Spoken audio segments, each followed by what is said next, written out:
दोस्तों, आज की वीडियो में हम लेकर आए हैं अप्सरा रंभा और एक ऋषि की अनोखी प्रेम कहानी। दोस्तों, पौराणिक शास्त्रों के अनुसार अप्सरा देवलोक में रहने वाली अनुपम, अति सुंदर, अनेक कलाओं में दक्ष, तेजस्वी और अलौकिक दिव्या स्त्रियां हुआ करती थीं।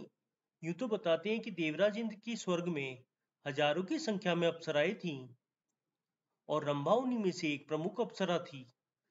रंभा अपने रूप और सौंदर्य के लिए तीनों लोकों में काफी प्रसिद्ध थी और यही कारण था कि हर कोई उसे हासिल करना चाहता था।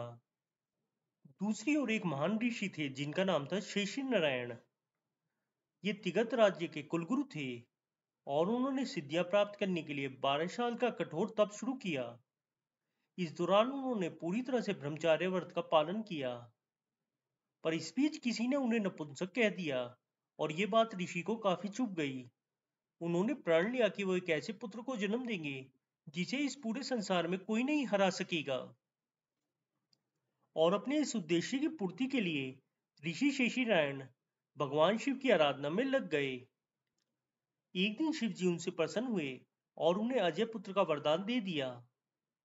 इस वरदान की बदौलत ऋषि शेषी नारायण के रूप में भी काफी बदलाव आया और वो जवान और रूपवान हो गए।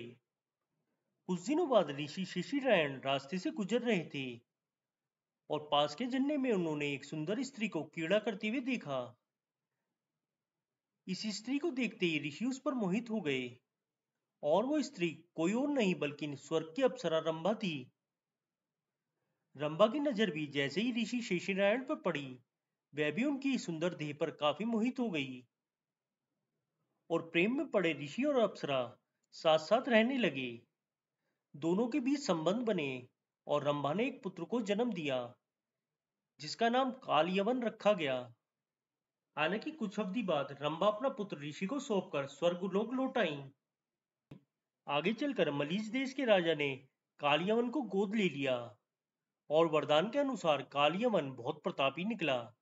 युद्ध में उसे कोई नहीं हरा सकता था। कहने को तो वो एक ब्राह्मण का तपस्वी पुत्र था, लेकिन कर्म से वह असुर बन गया। वह यवन देश का राजा बना।